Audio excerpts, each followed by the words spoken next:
আজকের special item হচ্ছে শাহি মালাই পনির। তো চলো শুরু করি। Hello everyone, good evening. আজকে রাতের জন্য স্পেশাল আইটেম হচ্ছে শাহি মালাই পনির। তো আমি সবগুলো রেডি করে, অনেক কিছু বাটার ব্যাপার রয়েছে, সবগুলো রেডি করে আমি তোমাদের সাথে শেয়ার করব যে কী কী উপকরণ লাগছে। বাড়িতে থাকা উপকরণ দিয়ে কিন্তু শাহি মালাই পনির বানানো যায়। আর যেগুলো এক্সট্রা আমাদের বাড়িতে সবসময় থাকে না, সেটা হচ্ছে ফ্রেশ ক্রিম।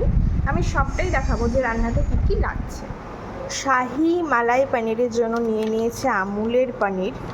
আর বাইরে দেখো এখনও অবধি সন্ধে হয়নি, সব কিছু করে আমি সন্ধে দেব। তো পনিরটা নিয়ে নিয়েছি, বাকি উপকরণগুলো আমি পরে দেখাচ্ছি। দেখো খুব সুন্দর কিউব করে, বড় বড় কিউব করে আমি কেটে নিয়েছি। হয়তো ক্যামেরাতে একটু ছোট লাগছে, বাট এখানে টোটাল 200 গ্রাম পনির রয়েছে। একটু বড় কিউব করে কেটে নিয়েছি। এখানে কাজু বাদাম ভেজানো রয়েছে, এগুলো সব পেস্ট হবে। আর এটা গার্নিশের জন্য লাগবে, তো সবটাই আমি দেখাবো।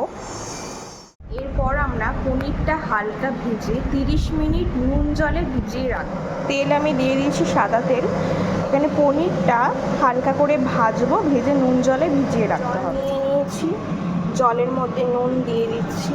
এখন আমি যা নুন দিচ্ছি, পরে আমি পরিমাণ মতো নুন দিয়ে দেবো। তো এটা আমি দিয়ে রাখলাম। এখানে এখন সাদা তেলে পনিরটা হালকা করে ভাজবো। পনিরটা জাস্ট একটু হালকা করে ভেজে নেবো, কারণ পনির খুব বেশি ভাজতে নেই। এখানে লাগছে ধনে পাতা, এটা হচ্ছে মশলা যেটার মধ্যে কাঁচা লঙ্কা আছে, টমেটো আছে, পেঁয়াজ, রসুন, আদা। পনিরটা আমি নুন জলে ভিজিয়ে রেখেছি। এখানে লাগছে গরম মশলা, কাশ্মীরি লঙ্কা, এটা হচ্ছে ফ্রেশ ক্রিম, দই, এটা একটা মশলা, ওই আদা রসুনেরই মশলা, এটা হয়তো আর লাগবে না। এটা হচ্ছে কাজু বাদাম পেস্ট, এটা হচ্ছে ছানা। তো এবার সব দিয়ে রান্নাটা করব। আমি এখানে পেঁয়াজ, রসুন, আদা বাটা, হলুদ, লঙ্কা, যে মশলাগুলো দেওয়ার সবটাই দিয়ে নিয়েছি। ভালো করে কষাবো। মশলার কালারটা জাস্ট ওয়াও এসেছে। তো মশলাটা ভালো করে কষানো হয়ে গেছে। আর একটুখানি কষিয়ে দিয়ে দেবো পনিরটা, জল দিয়ে ছেঁকে রেখেছি। দেন দেবো কাজু বাদাম বাটা, কাজু বাদাম বাটা, ছানা, আর এদিকে ফ্রেশ ক্রিম যেগুলো রয়েছে সব মিক্স করব। তো আমি মিক্স করে নিই, কারণ এক হাতে ফোন ধরে আরেক হাতে রান্না করা যায় না। মিক্স করে আমি তোমাদেরকে দেখাচ্ছি। এটা দিলাম, হালকাভাবে মিক্স করব।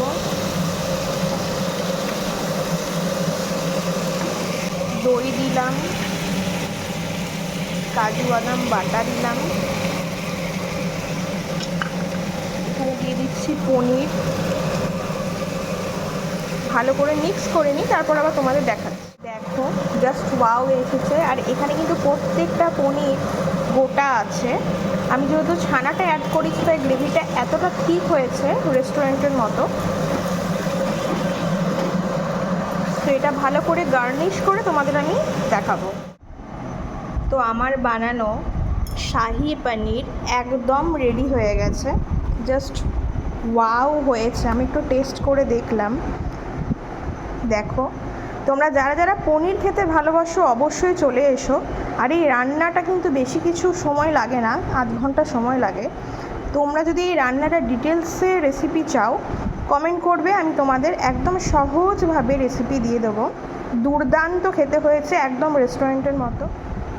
তো যারা যারা শাহি মালাই পনির বানাতে চাও বাড়িতে, কমেন্ট করবে, আমি একদম সহজভাবে রেসিপিটা তোমাদের সাথে শেয়ার করব। আর যারা যারা পনির খেতে ভালোবাসো, ঝটপট আমাদের বাড়ি চলে এসো। ভিডিওটা ভালো লাগলে ভালোবাসা দিও। Thank you for watching. Tata.